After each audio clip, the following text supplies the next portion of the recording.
নমস্কার বন্ধুরা, তোমরা সবাই কেমন আছো? আশা করি তোমরা সবাই খুব ভালো আছো। আর তোমাদের সবাইকে স্বাগত জানাই আমার নতুন ব্লগ ভিডিওতে।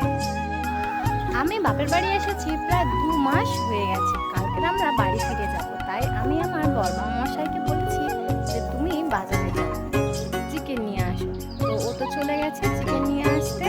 আর এদিকে আমার ঠাকুমা আদা রসুন ছাড়াচ্ছে। আর এদিকে আমার ঠাকুমা এই যে আদা ছাড়াচ্ছে। আর আমার ছেলে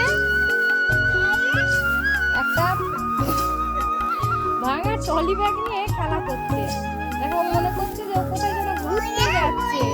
হ্যাঁ, আর এই যে চারিদিকটা খড় মেলে দিয়েছে, কারণ বৃষ্টির কারণে সমস্ত খড়গুলো ভিজে গিয়েছিল, সেই জন্য। আর আমার ভাই এদিকে মাংস ধুচ্ছে জল নিয়ে গামলার মধ্যে।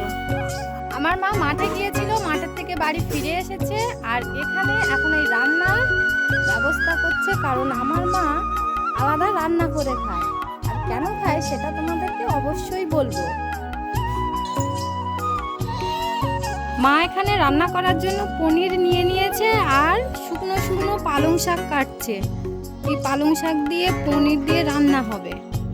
আর মা কিসের জন্য আলাদা রান্না করে খায় সেটা আমি তোমাদেরকে বলবো, কারণ আমার মা মায়াপুর থেকে দীক্ষিত হয়েছে, যার জন্য ভগবানকে সেবা দেয় আর উনি তারপরে সেই অন্ন গ্রহণ করেন। এই যে কৃষ্ণ ঠাকুর, আর ঠাকুর মন্দিরের মধ্যেই গ্যাস রয়েছে, আর এখানেই উনি ওনার মন মতন রান্না করেন আর খায়। এখন সময় বিকাল 4টা। আর আমার ঠাকুমা কি করেছে, এখানে কতগুলো গোবর ছিল, সেই গোবরগুলো মাখাচ্ছে। আর সেই মাখিয়ে মাখিয়ে লাড্ডু বানিয়ে এই গাছগুলোতে লাগিয়ে দিচ্ছে, যাতে শুকনো হলে ঘুঁটে তৈরি হয়ে যায়। এই হচ্ছে ঠাকুমার গরু। আর ঠাকুমা গরুকে অনেক ভালোবাসে। ঠাকুমার আরও একটা গরু ছিল, সেই গরুটাকে ব্রাহ্মণকে দান করে দিয়েছে।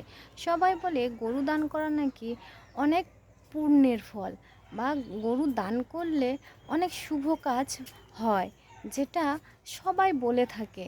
তো ঠাকুমার মনের ইচ্ছা ছিল, বা আমার পরিবারেরও সবার ইচ্ছা ছিল, বাবা মার সবার ইচ্ছা ছিল একটি গরু দান করে দেবে। তো সেই জন্য গরুটিকে দান করে দিয়েছে।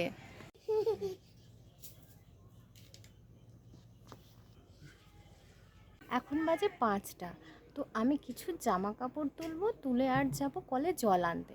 তো বন্ধুরা, আজকের ভিডিওটা এত পর্যন্ত। দেখা হচ্ছে পরের ভিডিওতে। আর আমার ভিডিওটা তোমাদের ভালো লাগলে অবশ্যই আমার চ্যানেলটিকে সাবস্ক্রাইব করে দিও।